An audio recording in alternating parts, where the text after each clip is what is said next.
সংসদের প্রথম অধিবেশনে সিএনজি চালিত অটোরিকশায় চড়ে হাজির হওয়া এই তরুণ এমপিকে নিয়ে গণমাধ্যমে বেশ আলোচনার সৃষ্টি হয়। তার দিনহীন অবস্থার ছবি দ্রুতই ভাইরাল হয়ে যায়। তবে এই জনপ্রতিনিধির উত্থান ও অতীত ইতিহাস মানুষের মনে মিশ্র প্রতিক্রিয়া তৈরি করেছে। বিরোধী দলবিহীন ওই আমি আর ডামির নির্বাচনে বিজয়ীদের মধ্যে আজিজুল ছিলেন সর্বকনিষ্ঠ। বিরোধী দলবিহীন একটি নির্বাচনে যশোর ৬ আসন থেকে সংসদ সদস্য নির্বাচিত হন মোহাম্মদ আজিজুল ইসলাম। দেশজুড়ে রাতারাতি আলোচনায় আসা আজিজুলকে অনেকেই ব্যাপক জনপ্রিয় ও জনবান্ধব তরুণ নেতা হিসেবে ভাবতে থাকেন। অনুসন্ধানে জানা যায়, কেশবপুরের রাজনীতিতে আজিজুল ইসলামের উত্থান শুরু হয় ছাত্রলীগের মাধ্যমে। সেখান থেকে তিনি হয়ে ওঠেন কুখ্যাত হাতুড়ি বাহিনীর প্রধান।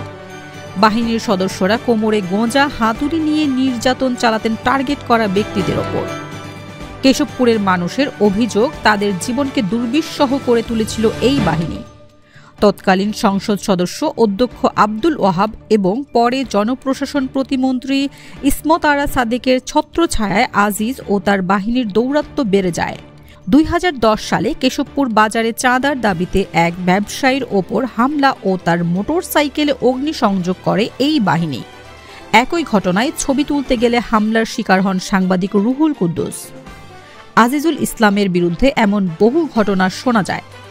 কেশবপুরের একাধিক ব্যক্তি জানান, হাতুড়ি বাহিনীর নির্যাতনের কারণে ব্যবসায়ী, সাংবাদিক, এমনকি নারী পর্যন্ত রেহাই পাননি।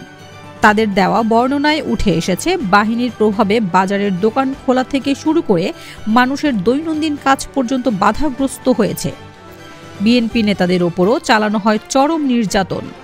সাবেক ছাত্রদল নেতা আব্দুল হালিম অটল ও পলাশের ওপর হামলার ঘটনা এর অন্যতম উদাহরণ। অটল জানান, তাকে হাতুড়ি দিয়ে পিটিয়ে পাঁজর ভেঙে দেওয়া হয়। পলাশের ওপর ছুরি হামলার নেতৃত্ব দিয়েছিলেন আজিজের ভাই শরীফুল। নারীদের ওপরেও হাতুড়ি বাহিনীর হামলার নজির রয়েছে। সাবেক মহিলা কাউন্সিলর বিউটি বেগম জানান, কেশবপুর বাজারে তাকে প্রকাশ্যে পেটানো হয়, কিন্তু সন্ত্রাসীদের ভয়ে কেউ সাহায্য করতে এগিয়ে আসেনি। হাতুড়ি বাহিনীর দৌরাত্ম্য এমন পর্যায়ে পৌঁছেছিল যে আওয়ামী লীগের নেতারাও তাদের সন্ত্রাসী কার্যকলাপে ক্ষুব্ধ ছিলেন। কেশবপুর উপজেলা আওয়ামী লীগের সাধারণ সম্পাদক গাজী গোলাম মোস্তফা জানান, দলীয় কার্যালয়েও আজিজের বাহিনীর দাপট ছিল। আজিজুল ইসলামের বিরুদ্ধে একাধিক ফৌজদারি মামলা চলমান, তবে রাজনৈতিক প্রভাবে তিনি বারবার আইনের আওতার বাহিরে থেকে গেছেন। তার নির্বাচনী হলফনামায় কৃষি থেকে বছরে ১.৫ লাখ এবং ব্যবসা থেকে ১৫ লাখ টাকার আয় দেখানো হয়েছে। তবে অভিযোগ রয়েছে, এমপি হওয়ার পর তিনি রাতারাতি বিপুল অর্থবিত্তের মালিক হয়ে ওঠেন।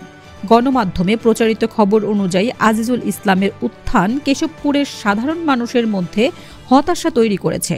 একজন জননিপীড়ক হিসেবে পরিচিত ব্যক্তির সংসদ সদস্য হওয়া সুশাসনের উপর প্রশ্ন তুলে দেয়। অবশ্য ফাঁসিবাদ সরকারের পতনের পর থেকে আজিজুল ইসলাম গা ঢাকা দিয়েছেন। তার বিরুদ্ধে ওঠা অভিযোগের বিষয়ে কোনো বক্তব্য পাওয়া যায়নি। তবে কেশবপুরের মানুষ আজও হাতুড়ি বাহিনীর নির্যাতনের স্মৃতি বয়ে বেড়াচ্ছে। জাতীয় রাজনীতিতে আজিজুল ইসলামের মতো বিতর্কিত ব্যক্তির উত্থান গণতন্ত্র ও সুশাসনের প্রতি বড় চ্যালেঞ্জ। এমন ঘটনা সমাজে দুর্বৃত্তায়নের সংস্কৃতি প্রচারের পাশাপাশি আইনের শাসন প্রতিষ্ঠার অঙ্গীকারকে প্রশ্নবিদ্ধ করে, অপরাধ বিশেষজ্ঞরা মনে করেন।